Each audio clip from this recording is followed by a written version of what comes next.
Hello, everyone. Welcome back. This is Omni Talk Retail coming to you live from Shoptalk from the Meta booth. I am Ann Mazinga. And I'm Chris Walton. And we have a very special guest today. You've already been on stage. Chris and I both captured your session, but we have the Walmart Executive Vice President and Chief Product Officer, Jon Alferness, joining us. Jon, thanks so much for being here. Oh my goodness, thanks for having me. It's fantastic to be here with you both. Yes, you're thank you, a busy Jon. guy. I'm glad that you could make time. How did you feel like things went after the session yesterday? It seemed like it went pretty well. Yeah. Sometimes almost too well. We had a number of folks who came and joined us behind stage before Christina and I actually got out and got our mics off. But it seems like it was really well received. Yes. And I've heard from a whole lot of folks across the show floor, et cetera, about just the theme of tying together solutions that we're driving for the associates, how that's improving the lives of customers is not just a Walmart thing, right? It's something that we're seeing across the industry. And it's something that everybody can learn from, too. Like, I was actually one of those people before we started telling you, I really enjoy your session. I always enjoy talking to Walmart executives, too, because you guys open up. You talk about real things that are impacting the lives of the employees, of your customers, and that makes a difference. And so it's always a welcome addition whenever we have you on the program. But thank you. Yeah, but before we get going, I do want to give a read to our sponsor, Meta. Yes. Meta. Thanks to them for sponsoring our work here today. Meta is where you can supercharge your business results with Reels. Thanks to them for helping us make all of our interviews from the show possible. Yes, thank you, Chris. Well, Jon, let's get back to you first and your role, because head of product, chief product officer. Yesterday, you in your session, you included quite a few areas of product. Typically, I think we think of product as just like the digital properties only, but you're in charge of a lot right now. Can you tell our audience a little bit about what's all under your purview in your role at Walmart? Sure thing, happy to. It's a really exciting role. So in my world, it's everything spanning the e-commerce world. So all of the digital pieces that come out of e-commerce, including things like online pickup and delivery. It is obviously, we talked about it a lot yesterday, associate tools, so in-store associates, also all of the merchant tools, so how we're thinking about what we're buying, how we're buying it, optimizing all of that, as well as various pieces of just sort of facilitating everything from pricing to assortments, et cetera. But it's also pieces like our financial services products, our integration and our partnership with One, as well as the health and wellness business segments too, and everything that we're doing there. So, and that kind of just gives you a little bit of a sense for it. But what's really nice is, when you look at it from the point of view of product, we really like to lean into these customer journeys. Yes. And what we don't want to do at Walmart is show any of the seams of our organization, because customers don't think from the point of view of those seams, right? They think about these experiences that cut across. Yep. So as we have these teams working together, that's what we're constantly working to do. Smooth out those seams, connect the dots across so we can build one consistent customer experience. Yeah, especially as Walmart continues to kind of become the one-stop shop in the community where you have everything inside that box. I bet that's going to get even more interesting. What's your background? What did you do before Walmart? So I've been in the product management space probably for the last 25 years or so, going all the way back. I'm a computer scientist and engineer by training, Cornell and Caltech. I spent 13 years at Google, including some of my time there when I was at Shoptalk. Towards the end of my career at Google, I led the shopping and travel team. So that's kind of what gave me the excitement and the bug for doing retail in the first place. Wow. Yeah, exactly. Wow. And then I spent 3 years leading the ride-sharing teams at Lyft, which was an awful lot of fun. And just prior to coming to Walmart, I spent a short amount of time at Varo, which is the only fintech in the United States to also have a banking charter or banking license, which presented, which both gave us a ton of opportunities and also presented some really unique challenges. It was a lot of fun. Right. I'd say you're very qualified for this role then, and all that is about to happen at Walmart. Big brain on bread between us, and yeah. No. All right. So you got me thinking when you said the seams thing. When you said when you're talking about seams, going back to that. So I'm going to paraphrase your U.S. CEO Jon Alferness here, but he always likes to talk about, your customers are only as faithful as their options. That's right. And that's essentially what you're hitting at with the seams, that you don't want the customers to see your seams. So I'm curious too, from a product standpoint, for those watching maybe at home who aren't at Shoptalk, because I think most people at Shoptalk probably understand what product is. How would you define product broadly in terms of your role and your scope? Yeah. So from a product management perspective, we work with our peers, whether it's engineering, design, and especially the business, to bring to life solutions for our customers, for our associates, largely digital sort of online type experiences. How do we make the right trade-offs? How do we make the right experiences? And how do we do that in a way that facilitates just smoothness, facilitates the whole experience for that user set, while also at the same time delivering on our business goals, which we have to do. Ultimately, it also comes back to things like prioritization. What should I do first, second? What should I do instead of what else I'm doing?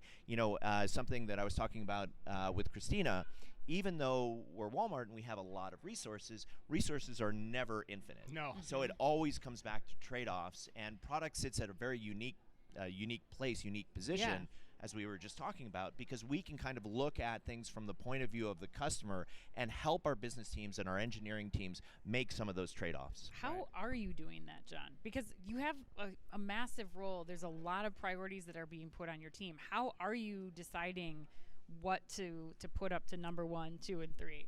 Well, it's not a perfect science, I would say, but a lot of it is really in bringing all of the folks who are helping to make these trade-off decisions to the table together to help make sure everybody understands what the vertical solutions might be delivering for the customer. And then when you take a step back, you can more easily say, but if we get piece A done first, that will really unlock or enable a lot. So then we can wait on piece B. Right. So it's working with engineering, understanding how many resources it takes to bring these things to life, thinking about the value ultimately that we're generating for customers and the business. That produces a return on investment, an ROI of sorts. Yeah. And then we can start looking at the ROI of the different initiatives that we're building with the customer and the business in mind to start making some of those trade-offs. Data helps an awful lot in this space. Right. I like how you're saying that a lot, too, because ultimately, and the reason we asked the question, too, is the product you're responsible for is the product that represents the Walmart brand. That's right. Every customer through every touch point they have. So it's product, as we like to say, with a big P,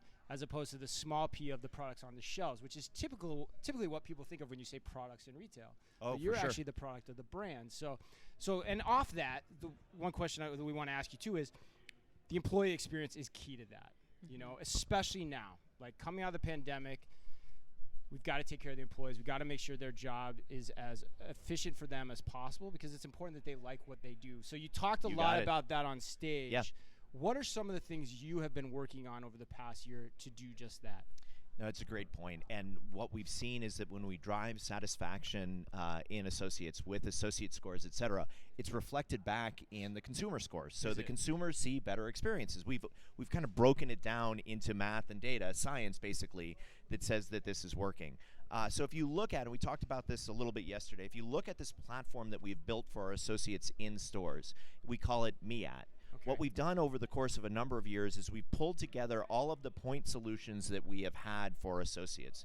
There were dozens, if not more, of these solutions. Each solution you would need to pull out your phone, download them, keep them up to date, etc. So the starting point was, hey, what if we just bring these all together under one umbrella? Right. Make it easier for employees or for associates to always be up to date on the latest, etc. Once you've pulled them together under that one platform of MIAT, what we're doing is we're unlocking them on the same data platform as well. So all of those tools talk back to the same common data backend. And then the next step, and the journey that's ahead of us now and forever moving forward, is how do you connect the journey of the associate across all of these tools into a really, really smooth experience so that everything is just there at the associate's fingertips, so the associate can help the customer faster or help do the tasks that they're doing faster, so the associate can get out on the floor and interact with the customers from one human to the next. And that's really one of the things that makes Walmart special that we keep hearing about. And one of the pieces that struck me yesterday hearing you on stage was you talked about the AR utilization too. That's right. And That's how right. you're doing it. So in addition to MIAT, is that what it is? What does that stand for? MIAT. MIAT. Okay. Okay, got it. All right. So the AR stuff that you're talking about, the AR technologies that we've unlocked are actually baked into that MIAT platform as well. Okay. So you're exactly right. So you're augmenting in addition to consolidating. And that's right. So a lot of the next generation type technologies that you'll see will bring to life in some of these platforms, right?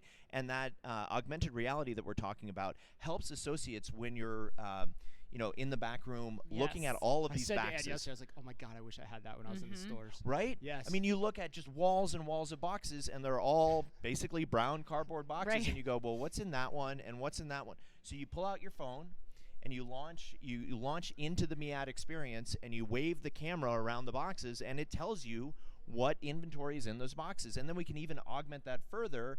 This is inventory for which out on the store, we don't have anything on the shelves. Yeah. So please unload these boxes first and get them out on the floor so that we can make them available for customers. That was something you said yesterday. You were talking about that yesterday in your presentation that I thought was so remarkable, because it's shocking to me that we don't have that visibility right now, or that we didn't have that visibility until right now, and now it's able to do things so much better in store for store associates to be able to run operations for buy online and pick up in store so much more quickly. Exactly right. I mean, everything is supercharged by that.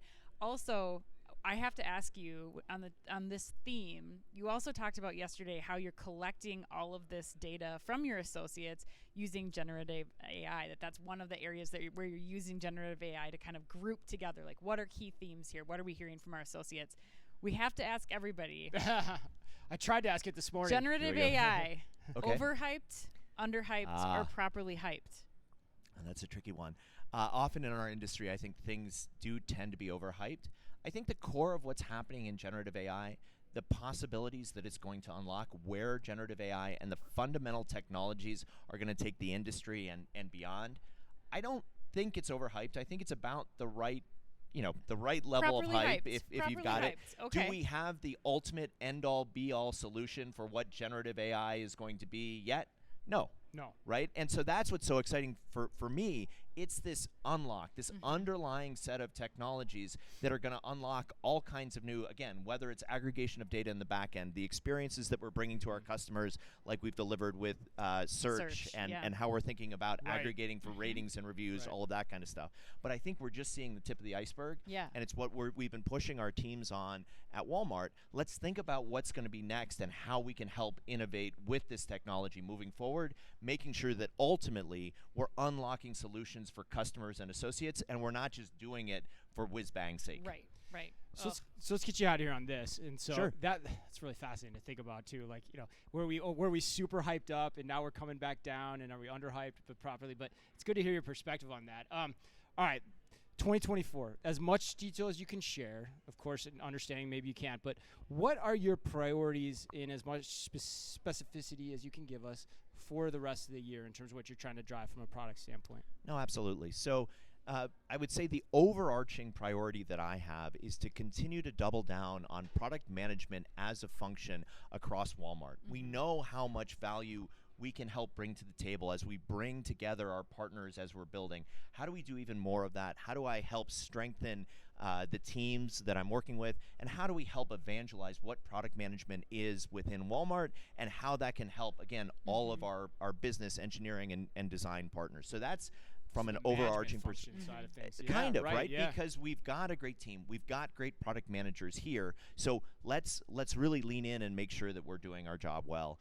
You saw some of it at CES. So as we jump down to what are we actually doing, you saw some of it at CES. How are we using generative AI to unlock the next generation of search, making it easier for customers to talk to us in their own voice and their own language and really help them discover really exciting products? That roadmap is going to keep going, as well as things like summarizing, making it easier for customers to understand product detail pages, whether it's summarizing reviews, summarizing the overall description of the product for sure.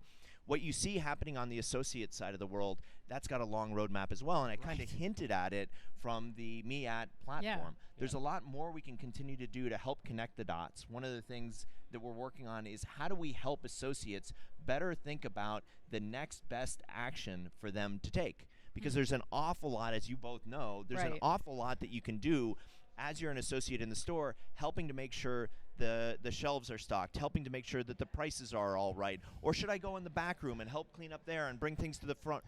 Bring things to the front. So as data unlocks all of this for us, kind of making it a one-stop shop, so that as an associate I can say, great, I have a few minutes, what should I be doing next? And we can help bring that forward. Just a few things that we're working on. You're bringing back some nightmares, John. You're bringing back some nightmares. Let's jump in. The water's warm. The water's warm. It. Oh my God. Well, thank you so much, Jon. We really appreciate you taking the time with us again today. Once again, thanks to all of you for joining us alongside. We have one more interview coming up today to share with all of you. We'll be back with Chris Rupp here in not too long, but until then, thanks again to Meta for making all the coverage possible, and be careful out there.